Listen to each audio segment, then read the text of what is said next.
While it's easy to talk about Dynamax battles and some of the incredibly overpowered Pokemon that have been introduced to the format like Eternatus, Zacian, and Zamazenta, it can be intimidating for players just getting into the format or looking to participate without having to invest a tremendous amount of resources.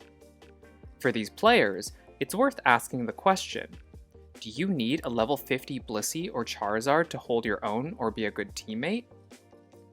In today's video, I hope to exercise such notions by discussing a few non-fully evolved Pokemon that can, at times, outperform some of the mainstream Pokemon in the format.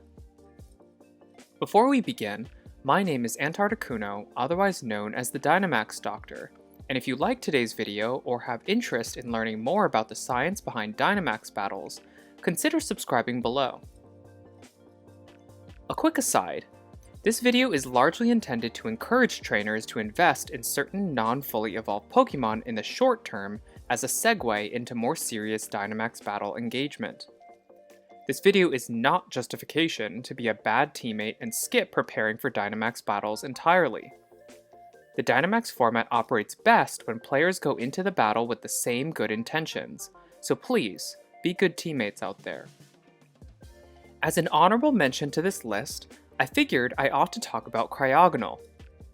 While it does violate the conditions I mentioned before about not being fully evolved, this single-stage Pokemon is one that I don't often see or hear about when discussing budget options for players.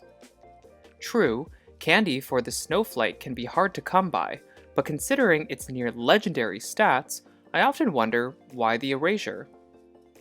At surface level, it offers higher stats compared to fully evolved Pokemon like Blastoise and can be used immediately after capture from a Dynamax battle.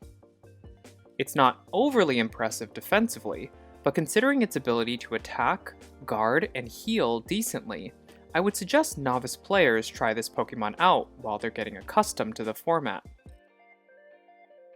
Kicking off our list is Drizzile, the middle stage evolution of the Sobble line. Considering the fact that its evolution, Inteleon, is one of the hardest hitting attackers in the game, it's no surprise that Drizzile also packs some punch. For only 25 candy, you can evolve a Sobble into Drizzile and immediately start outdamaging a Pokemon like Wailord, which, in comparison, takes 400 candy to evolve from a Wailmer.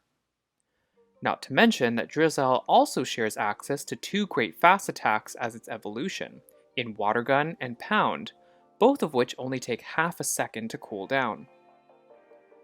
This Pokemon is incredibly frail, but so are most attackers. Keep Drizzile safe in the back, and when the time is right, bring it in to deal respectable damage in the Dynamax phase. Speaking of Wailord, let's dig a little deeper with its pre-evolution Wailmer. 400 candy is a steep cost for a meager 70-point stat increase in HP.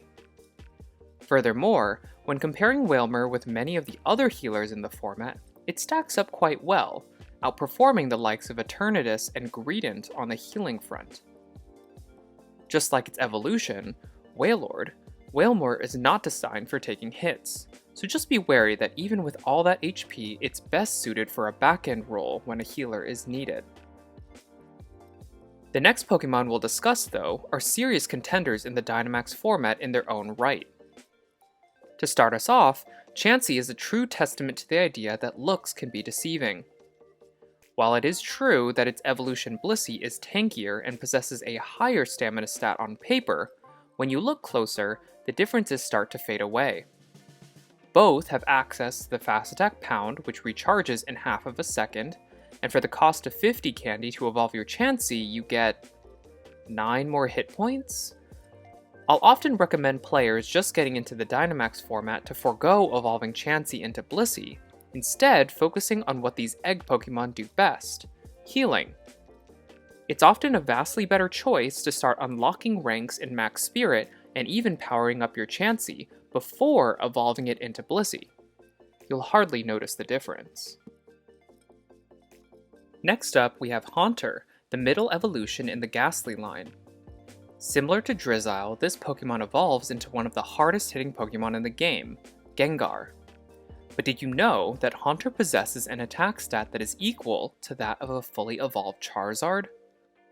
Not to mention that it possesses 2 great fast attacks in Shadow Claw and Lick, which for the price of 25 Ghastly Candy seems like a pretty good rate. You're not dreaming, this ghost Pokemon is the real deal. And last but not least, we have to talk about the newest kid on the block, Kadabra. Kadabra seems to bend the conventional rules, with an attack stat that rivals some of the hardest hitting Pokemon in the game, like Cinderace. It has everything you could ask for: impressive attack, a short cooldown fast attack in Psycho Cut, and an extremely affordable cost of 25 Abra Candy to obtain. This Pokemon is extremely min-maxed with its monstrous attack, so be wary of stray hits taking your Kadabra down. But, if you keep this Pokemon alive, it is perhaps one of the most economical ways to dish out damage in the game to date. I hope you found today's deep dive on some underrated pre-evolutions useful. It goes to show just how interesting and flexible the Dynamax format can be. If you learned something, or found anything surprising in today's video, drop a comment below. And don't forget to like and subscribe while you're at it. Till next time.